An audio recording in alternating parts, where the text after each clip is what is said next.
ambasadorët e Palestinës në Beograd, të gjithë, kështu pa përjashtim e thonë se Kosova është djepi i Serbisë dhe ne nuk do ta njohim kur Kosovën, megjithatë në Prishtinë edhe deputet të Kuvendit Kosovës organizojnë protesta pro gaz.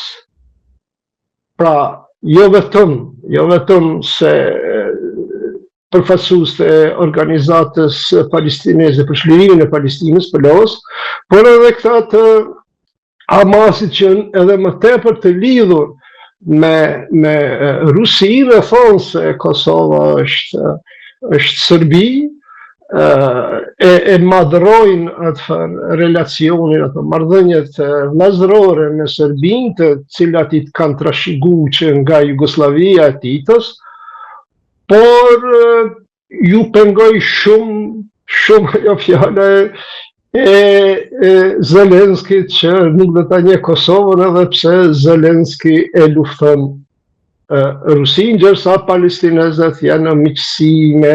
Shikoni, nuk kanë qenë e rastit sulmi në Gaza, i tetorit, me Banjskën. 2-13 ditë janë pyetje. Do të thonë, e panë se është një punim shumë i mirë i këtij Predrag Petrović, bas është para 2 vjetë, por shumë është aktuale edhe tashti. Predrag Petrović është një analist për këtë think tankun ndërkombëtar për kundër terrorizëm, ICCT. Ka një punim dikon 34 faqe, të shti këtë pa thënë për analistët e Jugoslavisë, apo të Kosovës, edhe të Maqedonisë, dhe aja shpjegon shumë mirë aty involvimin, penetrimin e Rusisë, edhe të GRU-s, edhe të FSB-s, po edhe të bizniseve dhe gjithë oligarkisë putiniste.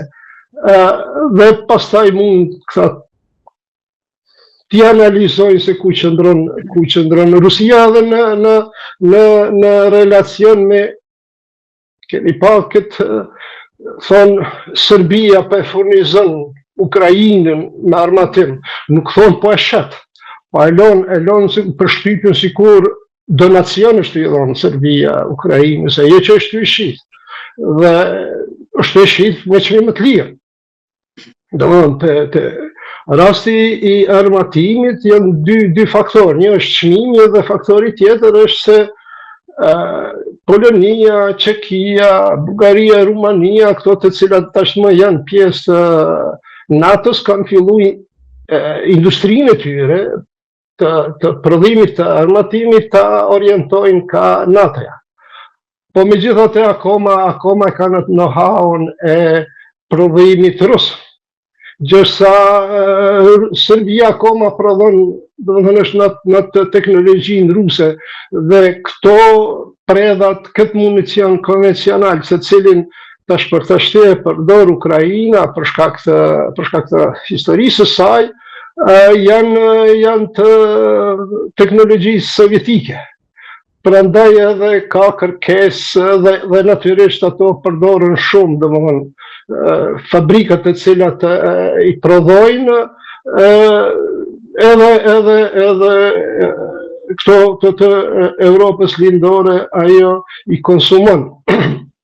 Por mënyrën se si interpretojnë këta, ka aty edhe disa jugoslaven, neo-jugoslaven, disa që akoma vuajnë nga sindromi i Stockholmit, të cilët mezi se presin një lajm i mirë të vijë nga Beogradi, apo kjo që filloi ky diskutimi, dialogu strategjik me SBA, që është farsë e tëra, për shkak se kjo Serbi është në kthjetrat e Rusisë dhe njëra pa tjetrën nuk bën. Absolut nuk bën. Ose Vučići me klikën e tij duhet të humbin, të tërhiqen, ose do të vazhdoj kjo maskarada ne këshe jemi me përëndim e realisht që janë peng të Rusisë. Këtë, si çdo verë, nuk kanë munguar edhe deklaratat e forta, edhe nga Beogradi këtë radhë, ndërkohë që në Prishtinë s'kemi akoma institucionet, as qeveria, as presidenti, as kryetarin e kuvendit. Nga ana tjetër, këto javë që kaluan Vučići kërcënoi me devijimin e rrjedhës së Ibrit, por ajo që bëri më shumë përshtypje ishte edhe fakti që u arrestua një personazh për spionazh. Edhe në këtë mes është futur edhe sipas një pjesë të analizëve në Prishtinë, fakti që Serbia po tenton ose po hyn ose ka shtrirë rrjetin e saj të spionazhit në Kosovë përmes islamit politik. Ju çfarë mendoni për këtë? E besoni këtë? Po natyrisht, shiko, kemi disa njerëz të cilët tashmë janë ekspozu e që janë me koshiencë fetare, madje edhe me dukje, njeri, disa se, jo vetëm se njeri, janë të shtuqujtur selefi apo vehabi, në dukjen e tyre. Dhe dolën xhirimet, nuk ka aty konspiracion. Dolën xhirimet duke u marrë vesh me inspektorin e sigurimit të BSR-ve për financa e tjera tjera.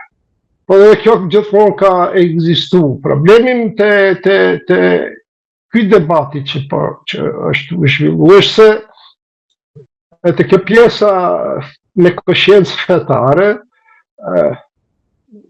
profesionin e hoxhës e kanë kështu e ndajnë nga njeriu, që është absurde, sepse njeriu është hoxh, njeriu është mjek, njeriu është kirurg, njeriu është ekonomist, njeriu është jurist, njeriu është polic. Pra, dhe ne njerëz kemi, ka njerëz të ndryshëm. Ne, në historinë tonë, të zëm, unë jam nga Anamarava, dhe ne kemi patur Mulla Idris Gjilani, një patriot par excellence, që ka qenë imam.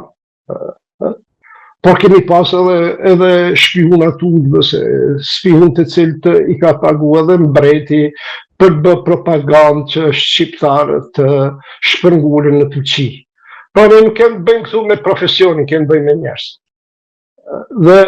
Dhe si të ka edhe gazetarë të cilët, edhe analist të cilët i pagun, apo si pagun Serbia, por që bëjnë avokatin e drejtë. Tash me vedia apo pa vedia është çështje që mund ta diskutojmë, por në rastin e imamëve apo hoxhallarëve ka